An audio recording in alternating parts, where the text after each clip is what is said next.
Hello all viewers and subscribers, this is going to be my in-depth review of the Sony a6500. So I've just got my hands on this camera recently, I've had some time to shoot with it and test out some of its unique features. So I'm going to give you my thoughts on what I think of Sony's now flagship aps-c sized camera. This will be quite a detailed review, so if you're mostly just looking to see results or details on specific features, feel free to skip through this review by following the annotations below. So before I go too in-depth though, I just want to give a quick overview of what Sony's changed this time around with this new camera. Of course, if you don't already know, this camera shares a lot of similarities to the recently released a6300, which I actually also have a review for on this channel, link below. For one, it maintains the same 24 megapixel aps-c sensor as the 6300, as well as the same quality internal 4K video and 120 frame per second slow-mo video at 1080p. The big game changer here, however, is the addition of 5-axis in-body image stabilization on the 6500. It's a big deal as you can basically adapt any lens, even vintage manual lenses, and still have IS. And it's honestly the main reason I myself decided to upgrade. On top of that, this camera also has a touchscreen, which the 6300 lacked, as well as a better processor, which allows for longer bursts, as well as slightly better low light performance. All this does come at a higher price tag, however. The Alpha 6500 sells for $1,400 US body only, which is a little steep compared to the 6300's $1,000 price point. So the big question, of course, is whether this camera really is worth the extra cost over its predecessor. I imagine Sony will be keeping the 6300 in their lineup as it's still a great option. So without further ado, let's get right into the review. To start things off, let's talk build quality. The Alpha 6500 will look very familiar if you've used any of Sony's recent Alpha series cameras. It retains the same main body as the 6300 with a few minor changes here and there. For one, the grip now extends out a little further and as a result feels a little more comfortable in the hands. Sony has also added another custom button onto the top of the camera for a total of 3. They've shifted them around as well, so I feel they are in a better position now. Overall build quality is still on around the same level as the 6300 though, so it's not a huge upgrade here. This camera is unfortunately also using the same small 1000 mAh battery as the 6300, which is this camera's weakest point. Battery life might even be a little worse this time around due to the more demanding processor. It's one of the things I legitimately can't understand why Sony isn't addressing. Even Sony's top of the line full frame cameras use this honestly crappy battery, and it's just silly to see it bring down all their cameras a notch. They also only include a single battery in the box, unlike their full frame cameras which come with 2. Thankfully though, like the 6300, you can still power this camera with an external USB power bank, which helps out a lot, but I would still much prefer to just have a better battery. On a brighter note though, this camera is still weather sealed, which is really nice to see. Moving on to inputs and connectivity, the 6500 doesn't really get any upgrades here over the 6300. It's still equipped with a 3.5mm mic jack, micro USB port for charging as well as data transfer, as well as micro HDMI port for connecting to an external monitor or TV. Unfortunately, still no headphone jack, which I do feel is a bit of a missed opportunity here on Sony's part. I do kind of get why they didn't add it, as one of the Alpha camera's biggest selling features would definitely be their compact size, and of course adding more inputs could compromise that.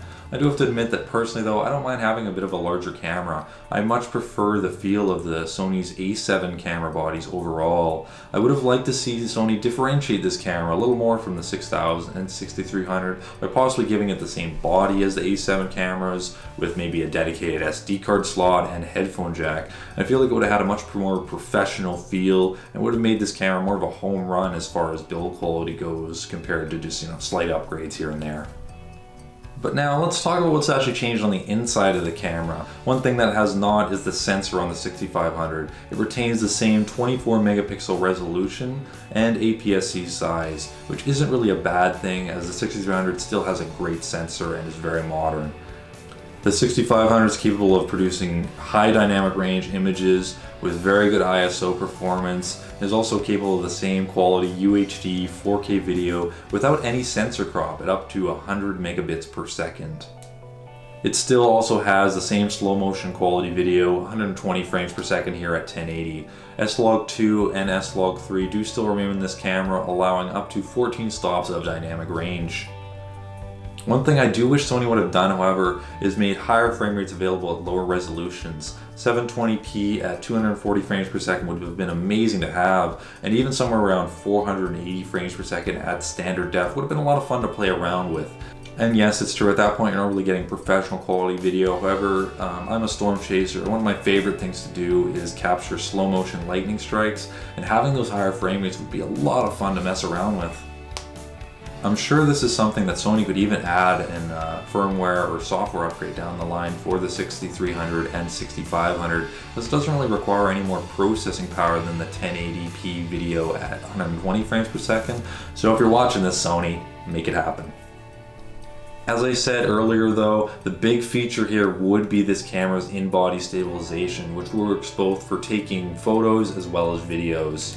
I've tested out quite a lot, and it definitely makes a noticeable difference in the stability of your videos. Now, one thing to keep in mind, however, is it doesn't work in conjunction with Sony stabilized lenses to give you even more stable shots. It really only helps out when you're using lenses that don't have stabilization.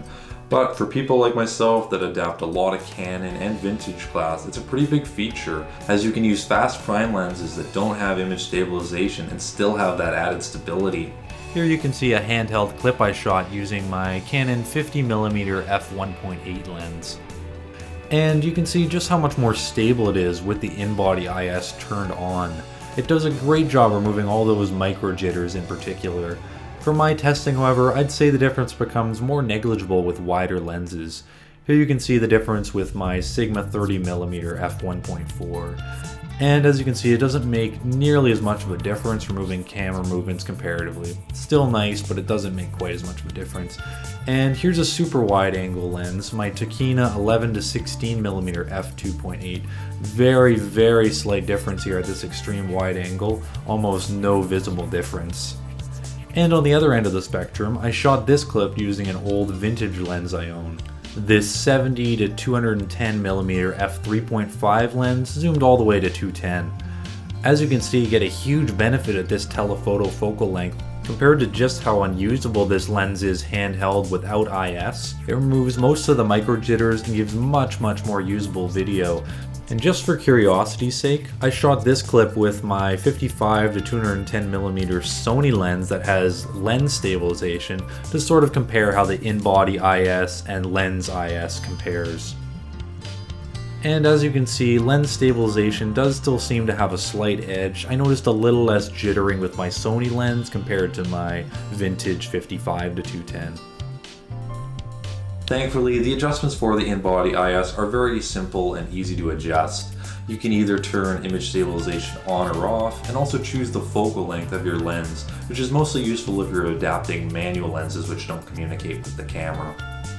Otherwise, there is an automatic mode which detects what focal length you're using on an autofocus lens. So yes, it's true, the in-body IS is a really great feature, and it's very exciting to see on a camera at this price point. Another change on this camera would be the inclusion of a touchscreen display, which is always a welcome feature. Unfortunately, however, to me it hasn't been utilized to its full potential and is only used for selecting autofocus points as well as meeting your image, and not switching between menus and other functions. It does work fairly well, however, and I did find it quite useful for focusing in my testing. So it's a bit of a misstep as far as the touchscreen display goes. I would love to see Sony implement it a little bit more into the camera and not just for focusing. But overall, it is still a welcome addition. Another thing Sony has improved is the buffer when shooting continuous pictures. It still shoots at the same super fast 11 frames per second as the 6300, but it lasts considerably longer than its predecessor, especially when shooting in RAW. Shooting JPEGs, this camera can shoot all day, although the 6300 still lasts quite long in JPEG mode. Sony's claiming up to 100 RAW images in a single burst here and 300 JPEGs, so it is a nice upgrade. Sony has thankfully also addressed a couple issues which the 6300 had, the biggest of which being its overheating problem. The a6500 does not overheat nearly as much as its predecessor in general use. They've also added an option for a high heat mode, which basically raises the temperature limit of the camera, allowing it to run a lot longer without shutting off. Sony's saying the temperature rise is still within limits, so it's something that I will be utilizing on occasion. I personally wouldn't risk leaving it on all the time, however, just in situations where we can't have the camera shutting down mid-shoot. So that's about all the big changes as far as the internals go, so now let's move on to what's changed as far as software and firmware goes. The main menu structure is nearly identical to the 6300, albeit with a colorized reskin. Things are a little bit better labeled though, so it's not as easy to get lost in the menus looking for a single function. It's something that Sony's cameras do tend to struggle with, although the customizable function and custom buttons really minimize the effect of this issue, as you can tailor your camera to your usage and program any camera functions you use frequently just to one button press. Sony's also added a new feature called Slow and Quick Motion, which allows you to capture video at user-defined frame rates between 1 and 120 frames per second. In a way, this allows internal time lapses and slow motion video, however it's very limiting at the lower frame rates. Your resolution is limited to 1080p in this mode, and to me 4K or higher should be available at under 30 frames per second. So personally I think this feature is a bit of a gimmick and I won't be using it much myself. The a6500 also has built-in Wi-Fi, Bluetooth, as well as NFC for quickly pairing up your phone or tablet to the camera. Once paired, you can use Sony's Android or iOS app to use your device as a wireless monitor, adjust settings, as well as start and stop recording. Unfortunately though, it does have some drawbacks, the biggest I've found being that you're not able to use S-Log picture profiles when using this feature. It's an issue I've noticed since the 6300 was introduced, so it's a little frustrating to see Sony hasn't addressed this issue yet. But overall I am pleased with the connectivity. You are able to also transfer files from the camera to your phone or tablet, so it is quite nice to have. I just would like to see it take that next step and bring it to the next level. So that's just about everything I wanted to go through in this review, and overall I am very pleased with the quality of both pictures and videos I was able to capture with this camera so far, as well as the performance of this camera out in the field. So please enjoy this short video I put together showcasing what this camera is capable of before I conclude this review.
Okay, so I hope you enjoyed that, and from here it will bring us to the conclusion of this review and the ultimate question of whether this camera is worth the additional cost over its predecessor. I'd say for myself, the answer is a definite yes. Just having the in-body stabilization in particular makes this camera extremely versatile no matter what lens you throw at it. And for me, being the kind of person that adapts a lot of Canon and vintage lenses, it's a big feature. But I wouldn't say this is really true for everyone. If you're only going to be using Sony's lenses and not adapting much, it's a much trickier question. Sony has some great prime lenses, two of which being their 35mm f1.8 and 50mm f1.4. Both of these already have great image stabilization in the lens and wouldn't really benefit much with the 6500's in-body stabilization. On top of that, most of Sony's zoom lenses for their aps-c cameras also have image stabilization. So honestly, I wouldn't recommend the 6500 value-wise over the 6300 if you're not going to be adapting lenses. I just don't feel the small improvements like the touchscreen, better burst buffer, and improved grip really justify the additional cost just by themselves. Still, I'd say if you're adapting lenses, the Alpha 6500 definitely is worth the extra cost overall. And I do have to say, I do believe this is one of the best aps-c consumer grade cameras on the market. I mean, it's a very well-rounded package, 4K video, 120 frame per second slow-mo, 24 megapixel stills, in-body stabilization. At this price point, it's a very, very capable camera for almost any use, and that's quite impressive, honestly. So thank you very much for watching this review. I hope you enjoyed it, and I hope it helps you decide whether this camera will be right for you. If you did enjoy this video, make sure to like, comment, and subscribe if you'd like to see more content like this. Happy shooting, friends.